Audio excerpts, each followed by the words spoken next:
Show of hands. How many people feel the world is changing too fast for you to comprehend? 有没有人觉得是最近世界太快了？ Cool. Yeah. Me too. You know, it's not that you want to slow down, but you can't keep up. I've felt that way for a while, especially with the advent of AI. All we hear is speed, right?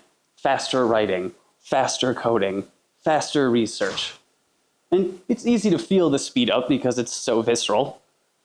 It's easy to focus on, but I'm much more concerned about something else growing softly in the background: complexity. So most products hide complexity from consumers, but AI is different, right? AI lets all of us create things whose complexity we may not fully understand: code, documents, workflows. But it also means hidden complexity is no longer only something that companies create for us. It's something we can create for ourselves. So today, I want to talk about what that looks like, how we can deal with it, and the ramifications of that. So first, what is complexity? Because it's a concept, the formal definitions of complexity are overbearing for a presentation. So I'll define it by how we can recognize it. Complex systems are composed of many relationships. Complex systems change as the pieces interact, and often in ways that no piece can explain on its own. Or put more simply, complexity is relationships changing over time. There's one thing complexity does very well. It grows, mainly in three ways. The first way is discovery. The world was always more complex than we understood. For a long time, the dominant model was that the sun moved around the Earth. Then we learned that the Earth and the other planets move around the sun. Then, even that became more complex. The planets pull on each other, the sun wobbles, and the whole solar system moves around a shared center of gravity. The complexity was always there, we just learned to see more of it. The second way complexity grows is by design. We add complexity on purpose because it gives us leverage. Warehouses for more efficient shipping, quality checks for reliability, or new policies like safety standards, for example. They all add complexity, but often for good reasons. The third one, though, is drift, and that's complexity that grows after the original reason is forgotten. We see it in old tools, duplicated processes, unclear relationships, brittle dependencies, my personal least favorite, meetings that outlived their purpose, and AI-generated code nobody understands. Drift is the dangerous one. Every layer has a story for why it exists. So even when we've forgotten that story, we carry a fear of losing something if we alter the system. And that's why unnecessary complexity is so hard to fight. As complexity grows, successful systems hide it. That's why a cup of coffee feels so simple. You wake up in the morning, you shuffle over to your coffee maker, you make a few scoops, press a few buttons, and you get a cup of hot coffee. Maybe you just buy it from a store. Either way, that simple cup of coffee sits on top of agriculture, shipping, finance, electricity, manufacturing, firmware, packaging, payments, water systems, and waste systems. You don't need to be aware of any of that to enjoy your cup of coffee. The more successful a system is, the more invisible it becomes. We only notice the infrastructure when it breaks. Another example. We've all seen parents and grandparents struggle with technical systems, and why wouldn't they? They're facing a stacked infrastructure of accounts, devices, identity systems, subscriptions, apps, not to mention dark patterns, right? People trying to scam them, and constant change. Fingerprint authentication was huge for my grandparents. They had little cards with all their passwords lying around the house. You know, they'd inevitably get misplaced. But now, they only need to scan their fingerprint. Underneath, the fingerprint system is far more complex than just a text-based password, but the result is clearly worth it. Point being, hiding complexity isn't always bad. Good interfaces hide complexity so humans can act. The danger is hiding complexity without accountability, inspection, or recovery paths.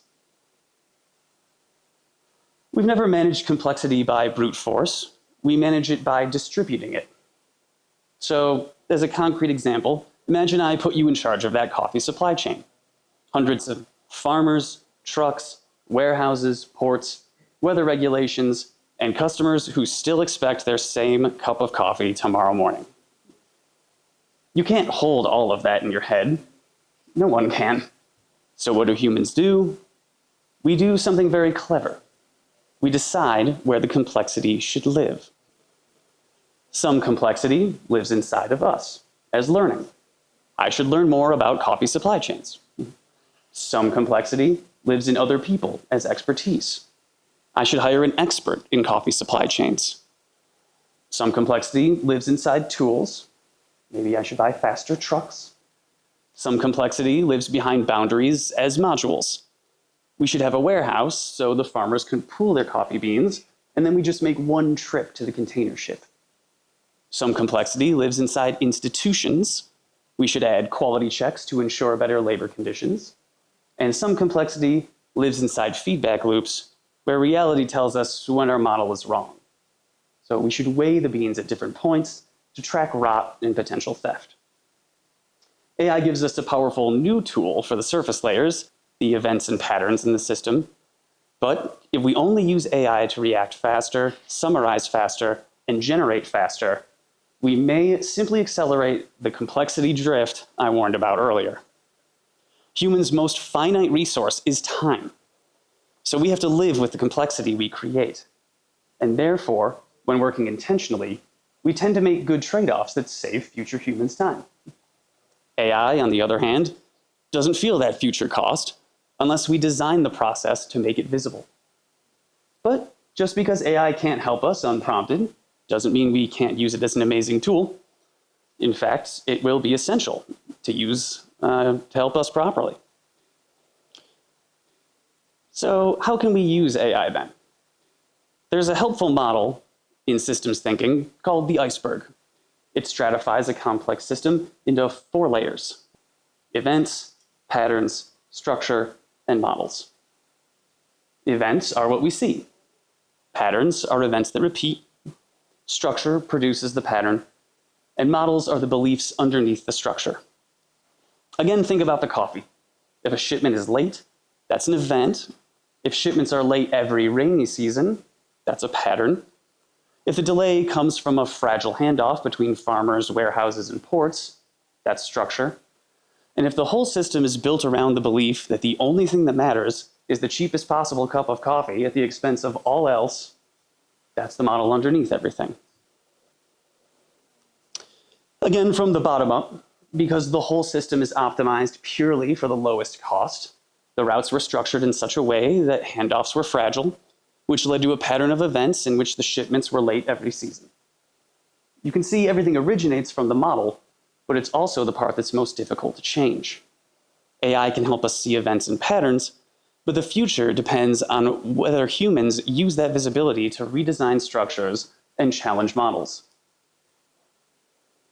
AI is good at recognizing events and patterns because they're trained on patterns and data.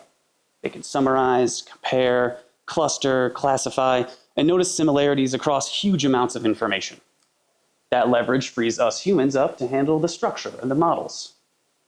Tech gets to move early here, not because software developers are special, but because software work leaves unusually good tracks. The code, the bugs, the feature requests already live in systems that AI can inspect. It's all in the computer. That makes the event and pattern layers easier to see. And so we're already automating systems around these layers so we can focus on the structures and models of our products. So we've talked really conceptually here. Let me make this all more concrete with something from my work: feature requests. So a feature request sounds simple. A customer says, "Hey, can you add this button?" Another says, "Can you make this page faster?" And yet another says, "I don't understand where to click." Each one is an event. In the past, a product team, my team, might read one of these one by one. Maybe sometimes we make a spreadsheet. Maybe a few loud customers get remembered, while the more faint patterns disappear. AI is very helpful here. It can read hundreds or thousands of requests without fatigue and say, these aren't actually 20 separate problems. These are mostly the same 3 pain points showing up in different words. That is the pattern layer. But that's not the end of the work, because when a user asks for a button, they may not really need a button. They may be telling us the structure is confusing, the workflow is wrong, the onboarding failed, or that we built the product around the wrong assumption of how people actually work.